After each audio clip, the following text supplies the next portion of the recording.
welcome to our press briefing.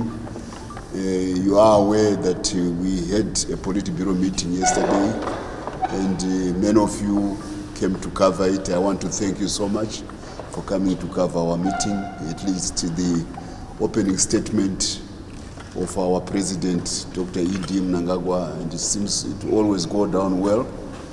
He is ever focused on those things which make the people of Zimbabwe continue to pursue prosperity in unity and in love and in peace. So thank you so much for that coverage. We appreciate it. I also want to thank you generally for the positive coverage which you give about events in Zimbabwe. We are not afraid of being criticized as a party. We are on a development path as a country, and we cannot have all good things happening at the same time all over the place.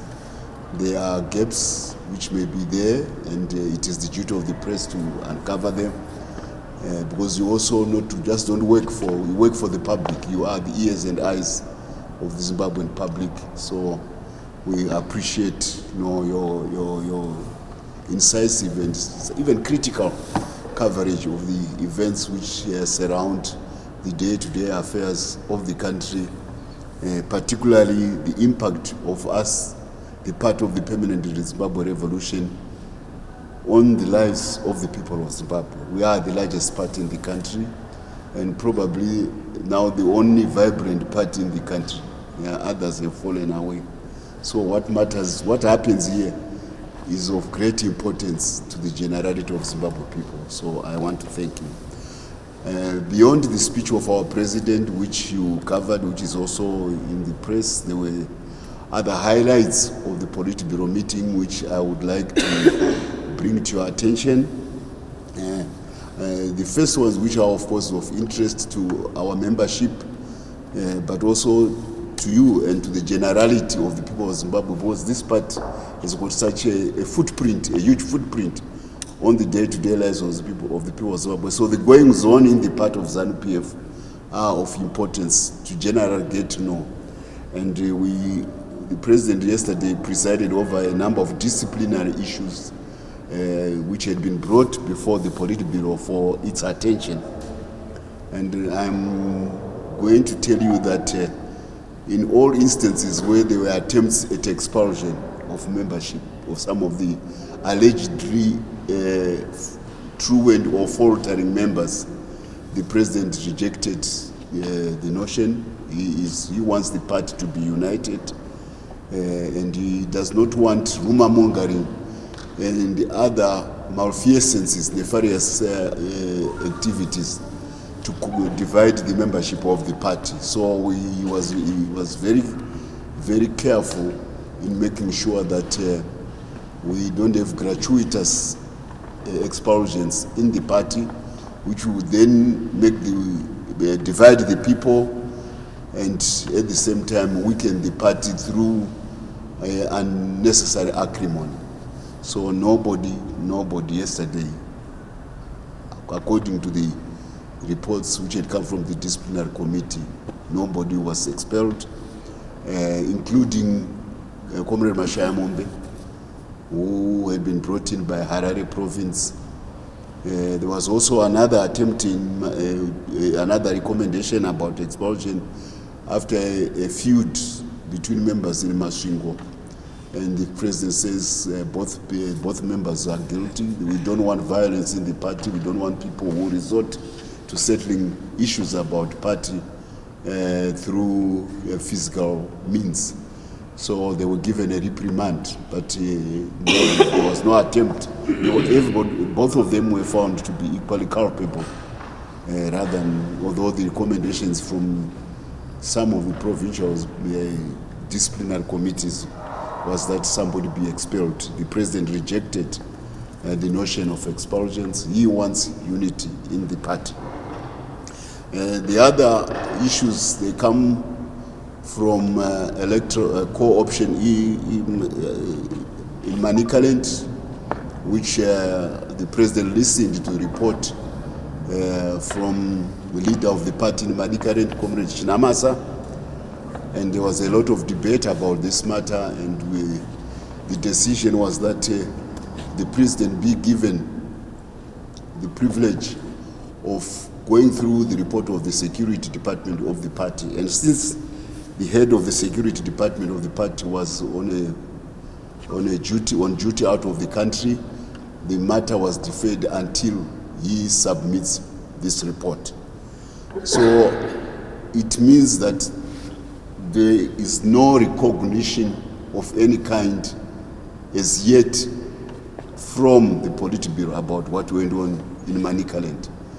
The chairperson, the acting chairperson, Mrs. Sako, remains the party's political organ of the Women's League, the de facto chairperson of Manicaland, until that report is finalized.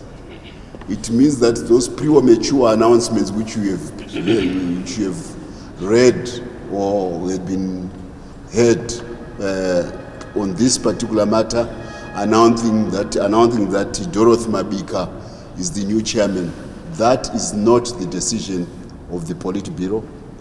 That is the president, who is the owner of the party, is seized with the matter, and until that matter is resolved, the status quo remains. She is, Mrs. Sako, is the acting chairperson of the Women's League. Furthermore, on this matter, because of the debate which it elicited, the president warned against undue accusations and other activities which try to game the electoral systems of ZANU-PF. He was very, very stern. And this warning, he extended it to fellow members of the Politburo at the highest level. He says, if you game the system, and it turns out that I find out that you are gaming the system, you stand warned. I will charge you with fraud, electoral fraud. This is important because the president has announced that we are going to have an electoral congress in 2028.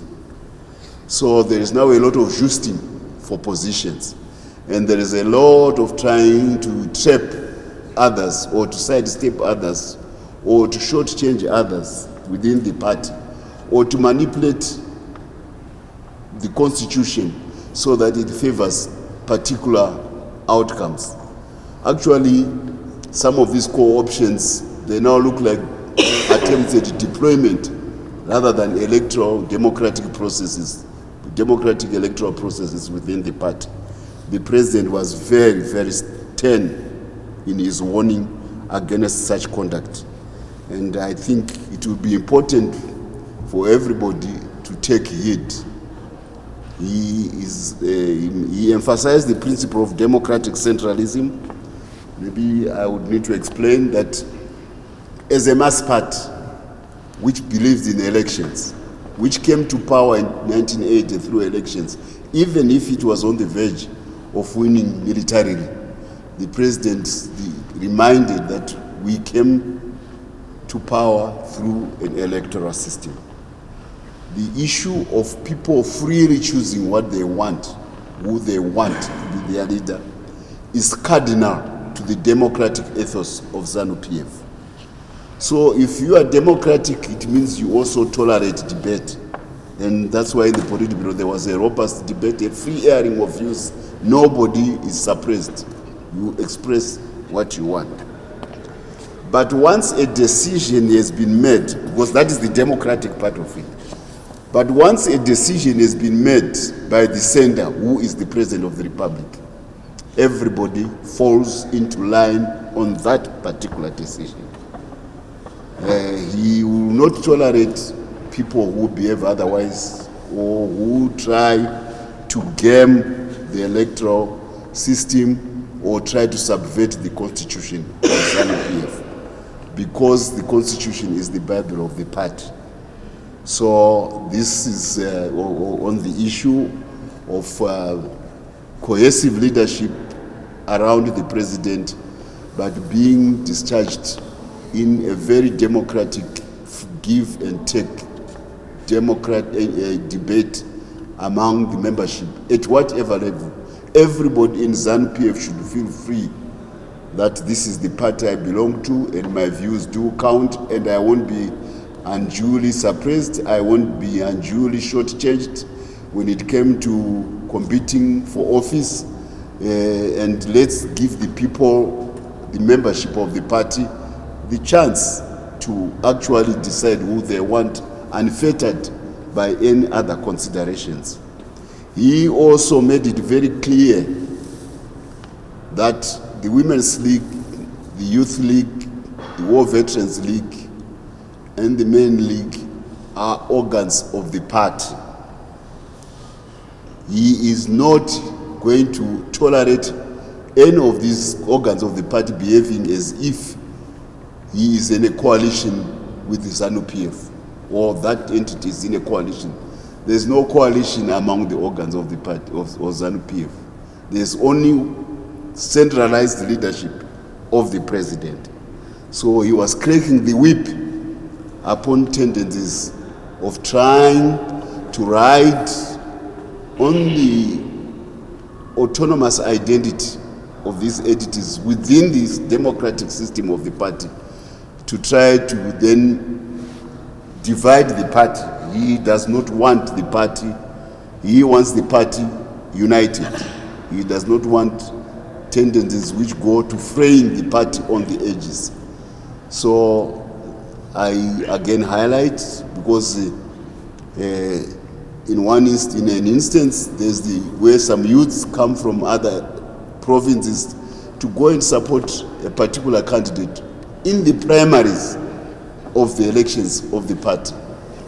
You are now trying to indicate that within a party there are some people who are favored and there are some people who are not favored. We are vana vemunhu mumwe chete in ZANU-PF. Tiri vana vanyamunhu. Tinogona kurwira zamu ramai. But at the end of the day, we are siblings of the same family.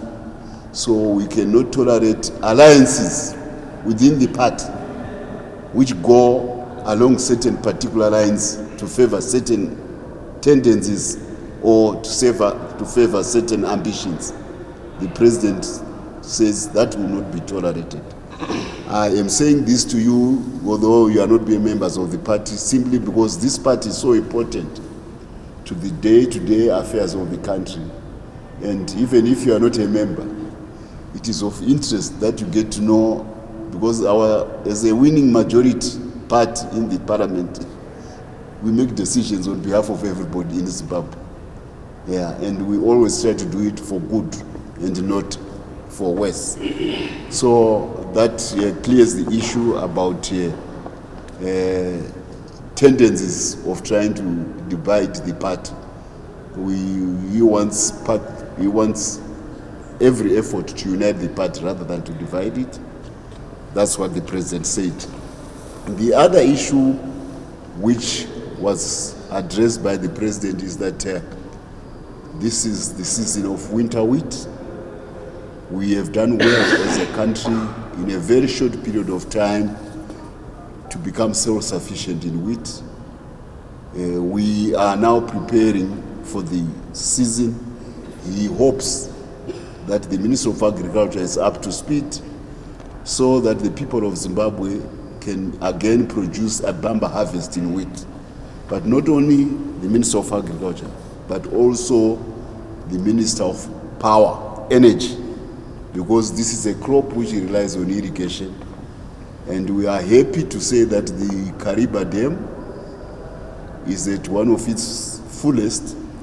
So the ravages of reduced power inside the Lake Kariba and the reduction of power generation may not be necessary this year because of the abundance of power in the lake.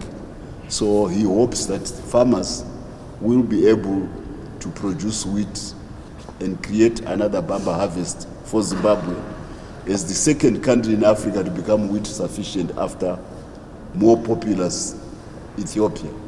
So he also welcomed the farmers that if, in spite of the late rains, they rose to the occasion, and we are expecting a bumper harvest in maize.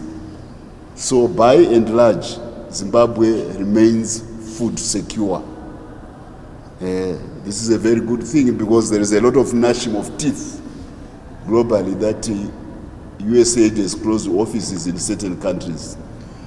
Whilst in certain countries it may have been an important player in the welfare of those countries, in Zimbabwe, because of our hard work and in particular the achievements of the Second Republic, we have reduced our dependence on Western food aid. We have made sure that this country, which is endowed by good soils, a good climate, and hard-working people, as much as possible produces its own food. And beyond that, we are also now producing food for export. And we think we will start exporting wheat very soon. But the President is also keen on making sure that our grain storage, our reserves, remain such that we will never be visited by the prospect of shortages again. So there's a big investment. You saw him in Kwekwe, going to open state-of-the-art silos with artificial intelligence management systems for grain storage to make sure that we have no wastage because of improper handling. This is a big investment in the future of agriculture in Zimbabwe, but it is also means that we are in a position to hedge out against those mean years when El Nino may hit us. This is a big pum-pum to the investment in our agriculture by the President. The other issue which came is the stability of the currency of the ZiG. The ZiG continues to close the gap between the US dollar and the national currency. This is courtesy of the very, very sound management of our monetary policy by the central bank governor. He got a pum-pum from the Politburo, from the President, for making sure that the memory of 2008 and the destruction of a national currency through wayward inflation, even though engineered, is a thing of the past. People have got bad memories about what happened to their life savings in 2008. So the President is determined to make sure that our currency retains value so that there can be proper pricing in the exchanges between Zimbabweans and outside Zimbabwe and those who are in trade with other countries. The currency is very important. I always remind people that what made the Shona Zimbabwe civilization so great was 5,000 or 1,000 years of a stable currency, and the currency is gold. Yeah. If you want to subvert a country, you want convulsions within a country, then have the people's wealth destroyed by inflation. So the President is very alive to that and is working very, very closely, giving direction to the central bank. But another aspect which is very pleasing in this context is how our SME gold sector has risen to the occasion, and it was taken note their contributions are now 4 tons per month. 12 months of 4 tons per month. So very soon we'll be hitting 50 tons a month. Remember, before 4 tons was what they produced. They couldn't even produce 4 tons in a year in 2016 when they started as small miners. Remember, they were legalized in 2016. They only produced 3 tons. Now what they have exceeded what they used to produce in a year, and they are producing it in a month. Those guys are real the new heroes of Zimbabwe, as the President said. The small SME gold sector. It is the one which has given Zimbabwe the ZiG. It is the one which, and with all the convulsions in the global financial marketplace, with China and America, punching each other over tariffs, gold becomes the refugee for safeguarding currency. But there's also this uncertainty about the US dollar because of the prospect that the oil-producing countries may now start trading with currencies other than the US dollar. So the petrodollar is being managed. The petrodollar is basically a denomination of the petroleum as the most traded item in the world in US dollars. If you want to buy anything petroleum, you pay in US dollars. That was an agreement between America and Saudi Arabia in the 1970s. Now there is a movement away from that. You can now buy in rupee from India. I mean, you can also buy in yuan from China. And there are also other alternative electronic payment systems like the one between China, UAE, and Bangkok, which everybody is beginning to join. So this thing about the eventuality of the reduction of the footprint of the US dollar in international transactions is also making people look for gold as a refugee. So Zimbabwe, being a country which produces and is increasing its gold production, we are riding on the rising price of gold. Can you imagine? I think it is hitting $3,100 an ounce. When about 2 years ago it was $1,700 an ounce. This must be adding smiles to our central bank governor, because the gold reserves which he has, whilst they are increasing in quantity, they are also increasing in value, in price. This is a good thing which Zimbabweans as hard workers should appreciate, that SMEs have risen to the call of the president, who was a champion of their legalization in 2016 when he was vice president, and have paid him back handsomely by giving him the ability to have the ZIG, which is strengthening as the currency of Zimbabwe, which is now getting a lot of attention. Word has gone around, because remember the ZIG and the US dollar are trading freely in the market. In Zimbabwe, you don't have to fill 1,000 forms like some of our neighboring countries to get US dollars. No, you get them over the counter, because they are earned. All the US dollars in your pocket, they are not a charity from America. They are earned by hard-working Zimbabwe people. So high net worth individuals from other countries, when I say high net worth people, people who are rich, who want to transfer their money on the international marketplace, they are beginning to increasingly use Zimbabwe as a conduit. So there is another market which is developing where high net worth individuals bring US dollars into Zimbabwe, because they are sure that when they want to remit them, the central bank can meet their requirements without too much regulatory disapproval.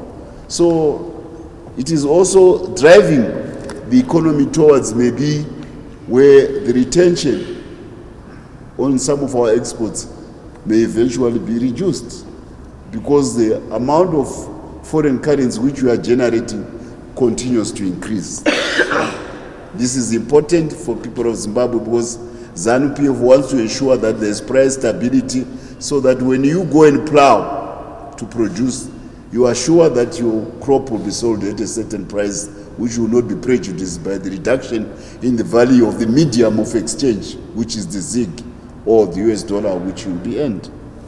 The president also took note of the very firm prices which are obtaining on the tobacco auction floors. Farmers are happy. Some were saying there's no tobacco which is being sold for less than 2 kgs. So there is a lot of happiness, a lot of contentment in the farming areas of Urungwe, in the farming areas of Rusape, in the farming areas of Marondera, Bidura, where the tobacco farmers are having a good time, and they are all keen to go back next year to plow more of the quality golden leaf, which gives Zimbabwe a distinct advantage on the global tobacco marketplace. This is a big industry. Remember, the cigarette industry is 1.3 trillion US dollars. And Zimbabwe has got a footprint on the flavor side of the cigarettes. The best cigarettes in the world they fetch more money for their governments or their companies, because governments are the ones who are mostly in control of the cigarette trade. They fetch more money because of the blend of Zimbabwean flavor tobacco. So this was noted that the tobacco industry continues to play a very important role in earning foreign currency for the country.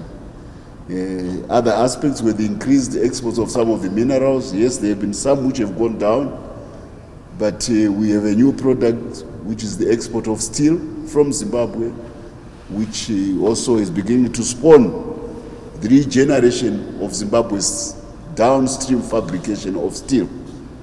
And it's a good thing that there's a responsiveness, a realization that Zimbabwe has become a major player on the regional steel market. Even South Africa now acknowledges that. If you go by the amount of trucks from South Africa which are loading virgin steel in its various forms, from billets to rolled steel from Manise. And you are told that very soon they will also be making even bolts and nails from Manise. So the technology continues to expand and the product diversity continues to increase.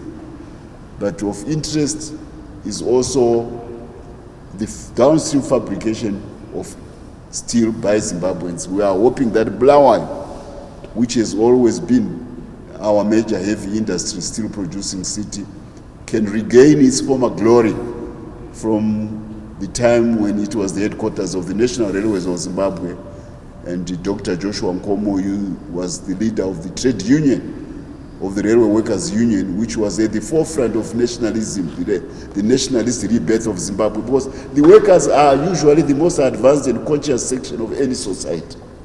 That's a class analysis point of view. If you want to see advanced consciousness in a country about all issues, go to the workers and in the urban areas. So we hope Bulawayo will come back and get its former glory. I did make, and I've got to make a side statement, I did make a remark about a certain king from South Africa who went to Bulawayo. I am very happy to welcome his explanation. He is none other than the lineage of Mzilikazi, one of our great kings who came to this country from the south. Our people were always moving, even in pre-colonial times.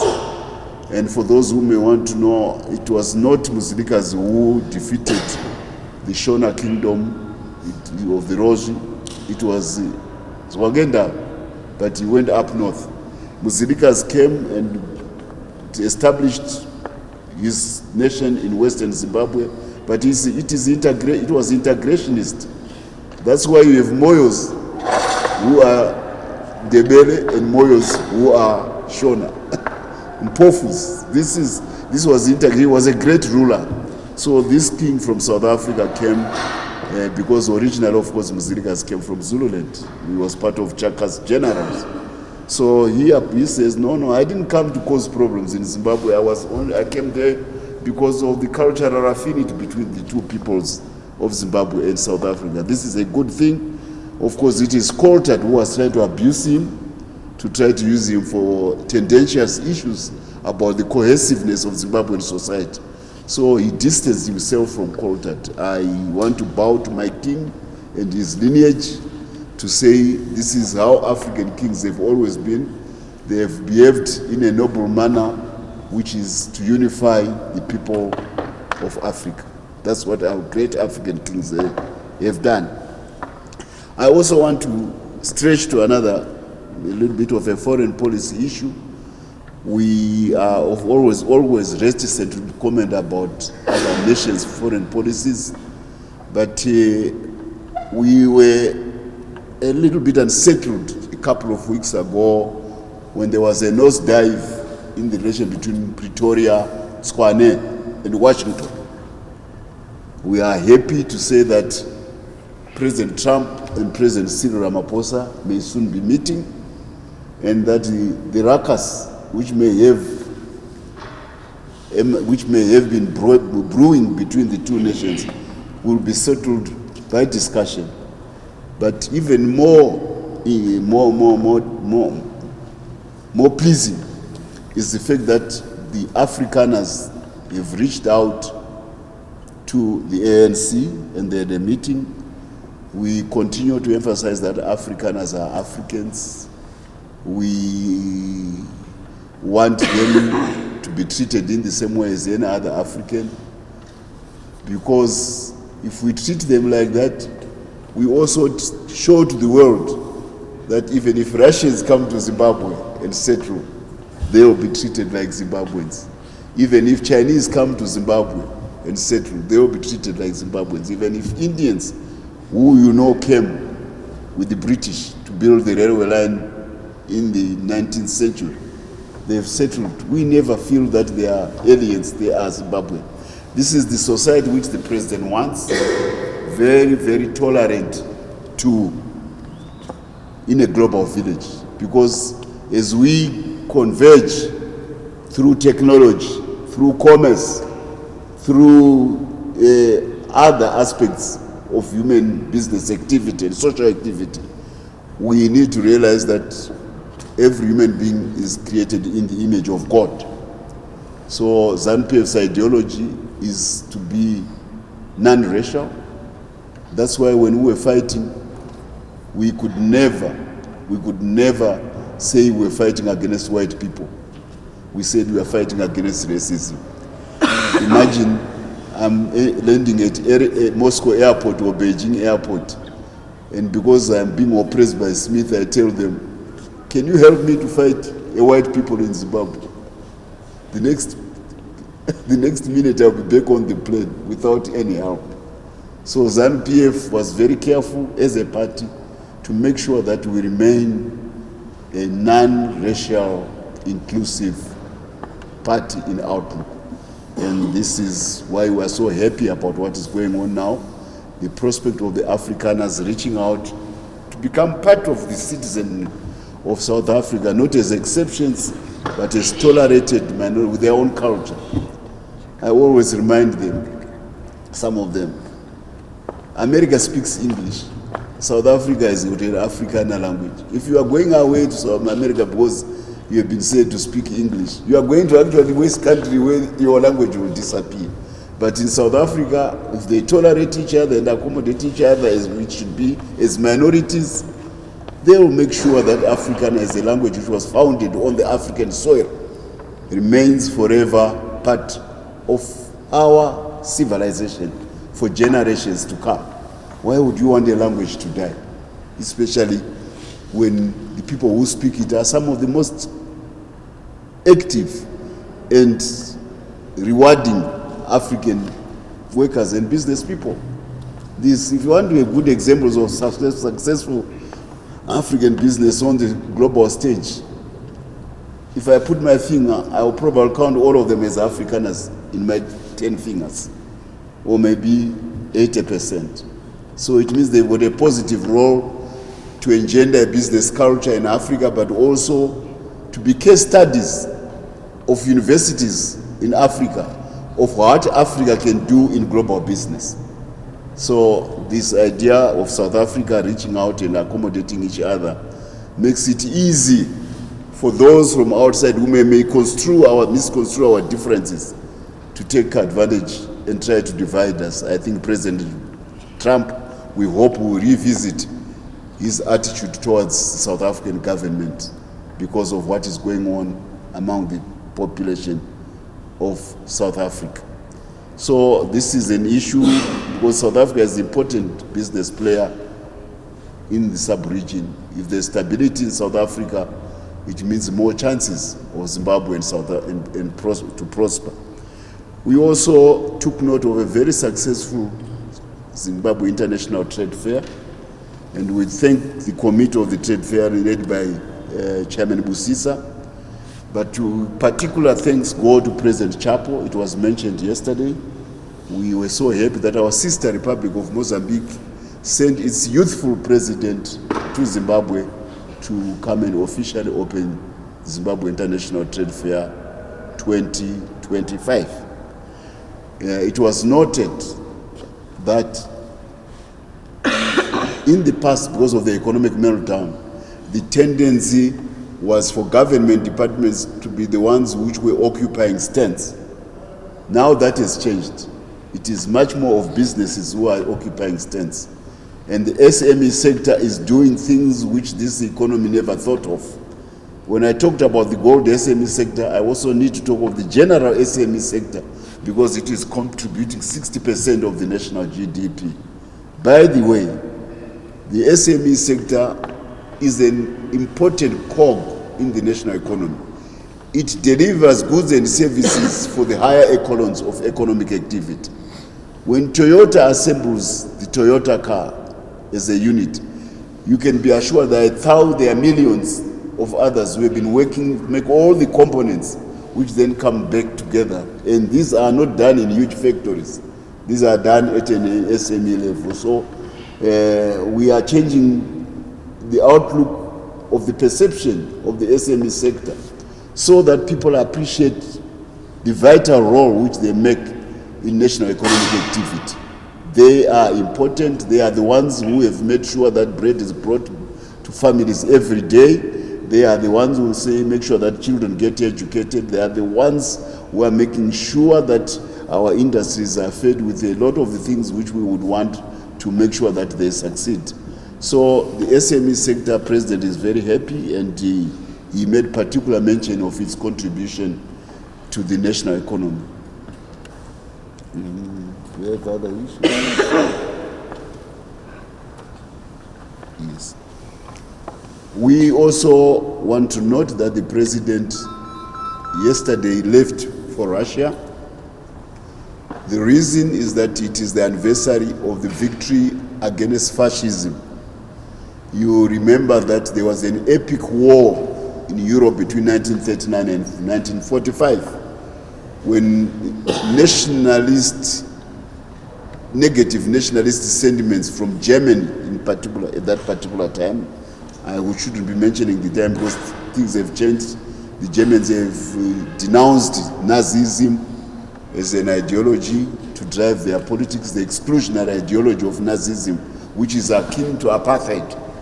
The country which was at the forefront of this major victory was Russia, because it was the victim of aggression on a grand scale. But the heroic Russian people rose and paid a very heavy price because of the technological discrepancy between Germany and Russia. But at the end of the day, in 1945, Russia was at the epicenter of the great victory of the democracies against Hitlerite Nazism. So our president recognized this day as being very important in the historical calendar of the nations. It would have been very dark if Hitlerite Nazism had taken control of a major European country like Germany, but taken control of the world. There are actually attitudes about even racial profiling of other races. So we celebrate the Russian victory as a victory for humanity, all humanity. And the president went to join a raft of other leaders in Moscow to celebrate this day.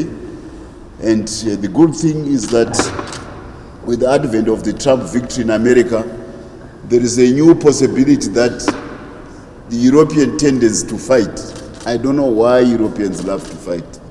But anyway, we hope that this scourge of war between Russia and Ukraine can finally be addressed in a fair way, which recognizes the legitimate interests of those countries and their security concerns. And I think the Trump administration is doing its best to make sure that this happens. There may be challenges along the way, but this war should stop so that resources can be developed for human progress rather than for destruction. But all the same, a raft of leaders are recognizing the new global dispensation where there is less acrimony between the superpowers, the two major superpowers. And they are all gathered at this great day. And in Zimbabwe, the ambassador of Russia is celebrating this victory day on Saturday. And I will be there, and I'm sure many of my colleagues from the party will be there. And for our own reason too, we were supported by Russia during our war. But beyond that, Russia was the first country to democratize the gun to give it to other nations other than European countries. The Berlin Conference had created a gun cartel among European countries because they had got the advanced weapon of the gun ahead of everybody. So a cartel was created to make sure that no other nations besides Europeans keep control of the gun so that they can lodge it and enslave and colonize others. Then the Russian people, in a great victory again in 2017, the Bolshevik Revolution, they broke away from the European cartel of denying guns to other countries. That's why the Chinese could fight and win against the Japanese. But that's why also Africa could eventually equalize the military equation, the military imbalance between Europe and its surrogates in Africa and Africans in Zimbabwe and Southern Africa. They democratized the gun, the Russians. That's why the AK-47 is the eponymous weapon of the world. A very, very creative genius, Mr. Kalashnikov, invented that weapon, and it is all over the world. So a little bit of Russian history on this important day, celebrating our great friendship with the Russian people and their contributions in general to the progress of humanity. Another issue. I think I tend to speak sometimes too much and I don't give people a chance to talk. If something comes when you're asking me questions, I may always revert and aid you further enlightenment as to what may have transpired in our Politburo yesterday, as the great part of the permanent Zimbabwe revolution continues to give guidance and to preserve the history of our people. Yes, we had another occasion, we stood in honor of the 3 heroes we buried at Heroes Eka the previous weeks. This is, all of them are from the youthful generation of 1974, 75, 76. Those who abandoned school all over the country, my generation, I left university to go to that war. If you look at the registers of schools from 1974 to 1978, they are empty of students. Why? Because many of them decided to say enough is enough. Mozambique has shown that we can win. They went in quest for the Kalashnikov, for the weapon, to come and defeat Rhodesia. So these 3 heroes come from that very, very brave generation who added not only a quantitative aspect to the numbers who were fighting, but raised the quality of Zimbabwe's new liberation armies of ZANU and ZIPRA to another level. There was a qualitative leap in the mastery of modern military capability by Zimbabwe. And by 1979, we had dealt the enemy heavy blows because we had equalized or was outpacing them in terms of military prowess. So these are the heroes which were honored yesterday in the Politburo. That young generation, I have the privilege of knowing all of them because I went early to the war and met some of them at Junta in Mozambique outside Chimoio when it was being handed over from the Portuguese to ZANU forces so that we could use it as a refuge and later a training camp in Chimoio. So I know them and it's my loss too, and part of my life went with them because they knew me, all of them. Some of them I was at the front when I fought at the front in the country with them. Others, like I mentioned, they were the smart ones. From the urban areas, they didn't fear white people that much because they were blown close to them. And in particular, Victor Ngani organized the transportation of our army to deliver weapons, to deliver people to training. He was part of that group at what our camp called Disciplinary. And aside to that, is that because they were coming from areas, I talked of those who came from the schools, but there were also the others who came from urban areas. They had this outlook, a modern outlook about life. So that camp where they were running the logistics of the party, it also became a hive of cultural activity. So when our choir was practicing war songs which Comrade Chinks is well known for.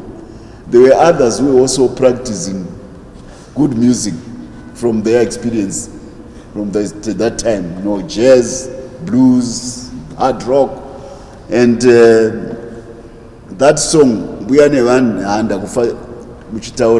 people think it comes from the Harare Mambos. No. That's a war song. It was composed by the young girls who were from Bare. One girl, I think her name was Mchazo Tida, Comrade Sekai. She composed that song. That's why it has got that jazzy feeling about it, and it's in immortal tune. This is an example of the creativity which was going on in the war. It was not only about mastering weapons, but a general cultural revolution was going on. So Comrade Victor Ngani used to be actually an occupant of that base, and most of his colleagues were later ambushed as they drove the trucks to deliver weapons to the front. I remember in particular Comrade Jonah Kay, who came from Bari also, who was ambushed in an accident driving a load of trucks, a load of ammunition, because the Rhodesians started deploying in Mozambique because they were defeating them at home. So they started coming to Mozambique to infiltrate and sabotage.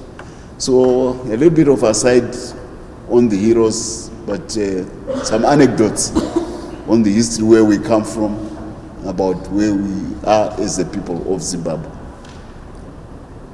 Any questions? Please, any questions? Questions. Is there any issue which I may have?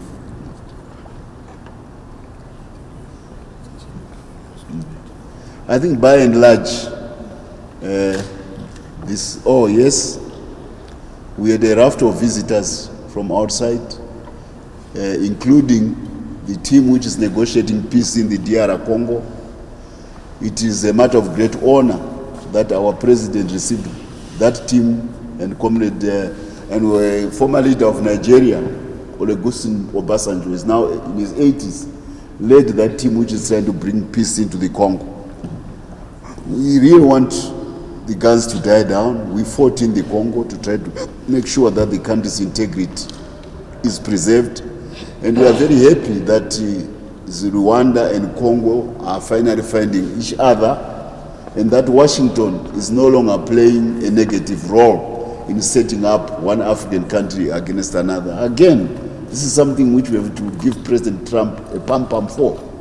There was an agreement between Congo and Rwanda to cease fire and to negotiate a durable peace between them.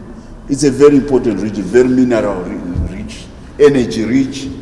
Its absence from Africa creates a weakness on Africa, because he is a huge country with a big population, with all the resources and the most venerable rivers in the world for power generation. And just give you an example. The Amazon River is the biggest in terms of probably generating power, but it is in the northern latitude. It is in the northern, so it has one season. The Congo River, the second largest, it is astride the equator. There is a basin in the south, the Kasai and other rivers. Then there is a basin in the north, the one with the river which passes through Bangui. I forgot its name. So these two rivers pour water into the Congo, whichever season it is. It has created a very powerful river which can supply power all year round, because your generators do not suffer the affliction of the Zambezi River, which has got a high season and a low season.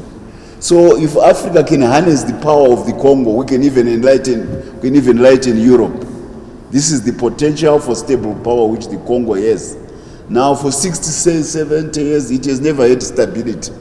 And this adds to the general weakness of Africa. So if ever there can be peace in Congo and Rwanda and stability there, it means the general prosperity of the Africans also increases.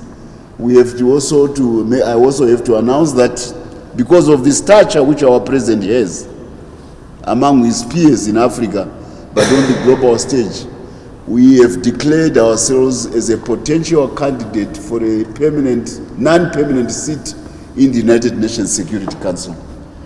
There are 5 permanent members, those victors from the World War II, Russia, China, America, France, and UK. They are the 5 permanent members. But there are other non-permanent members, and Africa has always been shortchanged, notwithstanding that it has more nations, notwithstanding that it has a huge population, 1.2 billion. And that is being addressed now, and there may be the prospect that the UN will be reformed, and when it is reformed, the membership is increased.